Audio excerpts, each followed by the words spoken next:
ಸುಮ್ಮನೆ ಆಶೀರ್ವಾದ ಬೇಕು, ಆಶೀರ್ವಾದ ಬೇಕು, ಆಶೀರ್ವಾದ ಬೇಕು ಅಂದ್ರೆ ಆಶೀರ್ವಾದ ಸಿಗೋದಿಲ್ಲ. ಆಶೀರ್ವಾದವನ್ನ ಕರ್ತನು ಸಿದ್ಧಪಡಿಸಿಟ್ಟಿದ್ದಾನೆ. ಆ ಆಶೀರ್ವಾದದ ಮಾರ್ಗದಲ್ಲಿ ನೀವು ಹಾದು ಹೋಗುವಾಗ ಅನೇಕ ಹೋರಾಟಗಳು ನಿಮ್ಮ ಜೀವಿತದಲ್ಲಿ ಬರ್ತದೆ. ಆ ಹೋರಾಟಗಳನ್ನ ಜಯಿಸಬೇಕಾದರೆ ದೇವರ ಸಹಾಯ ನಿಮಗೆ ಬೇಕು. ದೇವರು ನಿಮ್ಮ ಜೊತೆಯಲ್ಲಿ ಬರಬೇಕು. ದೇವರ ಸಹಾಯ ನಿಮಗೆ ಬೇಕಂದ್ರೆ ನೀವು ಧರ್ಮೋಪದೇಶವನ್ನ ಬಿಟ್ಟು ಎಡಕ್ಕಾಗಲಿ ಬಲಕ್ಕಾಗಲಿ ತಿಳ್ಕೊಳ್ಳದೆ ಅದನ್ನ ಅನುಸರಿಸಿ ನೋಡಬೇಕು. ನಿಮ್ಮನ್ನ ನೀವು ಶುದ್ಧಿಪಡಿಸಿಕೊಳ್ಳಬೇಕು. ನಿಮ್ಮ ಕುಟುಂಬವನ್ನು ನೀವು ಶುದ್ಧಿಪಡಿಸಿಕೊಳ್ಳಬೇಕು.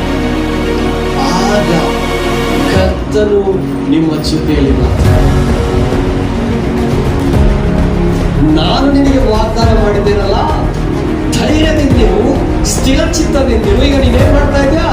ನಾನು ನಿನಗೆ ಉಪದೇಶಿಸಿದ್ದೆಲ್ಲವನ್ನ ಕೈಕೊಂಡು ನಡೀತಾ ಇದ್ಯಾ? ಅದರಿಂದ ನಾನೇನ್ ಮಾಡ್ತೇನೆ? ನಾನೇ ಖುದ್ದಾಗಿ ನಿನ್ನ ಜೊತೆಯಲ್ಲಿ ಬರ್ತೇನೆ.